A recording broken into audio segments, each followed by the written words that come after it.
There's a bone in your foot called the cuneiform. It sits right at the top of your arch, just behind the ball of your foot, and it's probably stuck right now. After decades of compression from tight shoes, this bone gets trapped in the wrong position, which causes your arch to collapse and your fascia to overload. These 4 exercises fix the entire system by addressing each part of the chain, starting with a yoga strap technique that unlocks that hidden bone.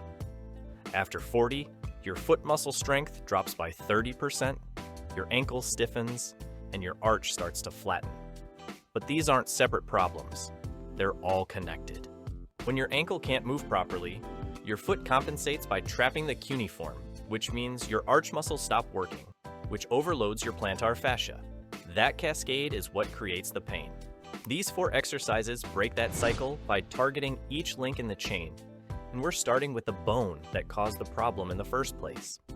And before we start with exercise 1, if you'd like your own assessment and exercise guide tailored for your whole body, check out my ebook in the comments. Exercise 1. Cuneiform self-adjustment. Sit on the ground with one leg extended and wrap the yoga strap around your midfoot right over the top of your arch where you can feel that bony ridge. That's where the cuneiform sits. Now place your other heel on top of the strap directly over that bone because your heel is going to create the pressure, not your hands, since your fingers can't generate enough force to move a bone that's been stuck for years. Pull your toes toward your shin. That's called dorsiflexion, and it opens up the arch. Then press down through your heel onto the strap so you feel significant pressure on top of your midfoot.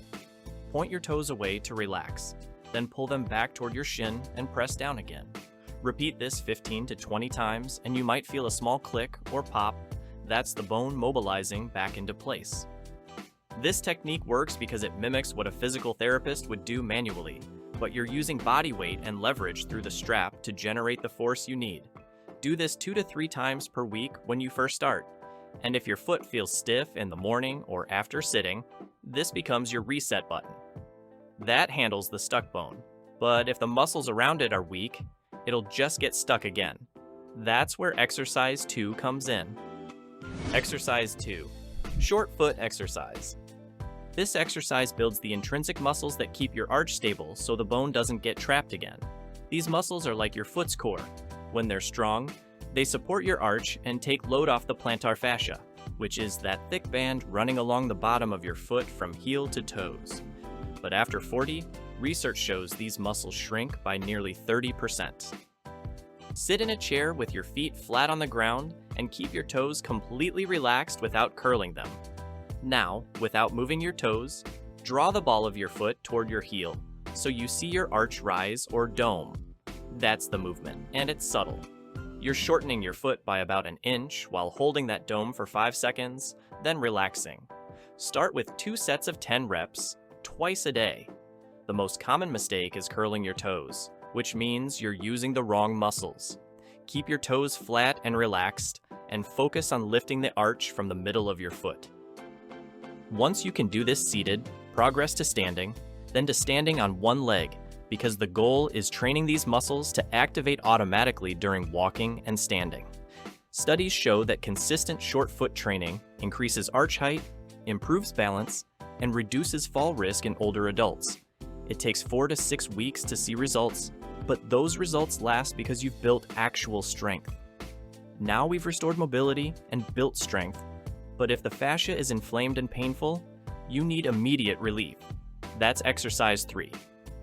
Exercise 3. Plantar fascia ball rolling. The plantar fascia gets overloaded and develops adhesions, which are like scar tissue knots, and trigger points that create a sharp, stabbing pain in your heel or arch. Ball rolling addresses that by breaking up those adhesions and improving blood flow to give you immediate relief, while the other exercises fix the root cause. Sit in a chair or stand near a wall for balance. Then place a tennis ball or massage ball under your arch with moderate pressure. Enough to feel it, but not so much you're wincing. Roll the ball slowly from your heel toward the ball of your foot, and when you hit a tender spot, pause and hold pressure there for 10 to 15 seconds while massaging in small circles. That's a trigger point, basically a knot in the tissue, and you need to work through it. Do this for 3 to 5 minutes per foot, once or twice a day, And if your foot is acutely inflamed with heat, swelling, or sharp morning pain, use a frozen ball since the cold reduces inflammation while the pressure breaks up tissue adhesions.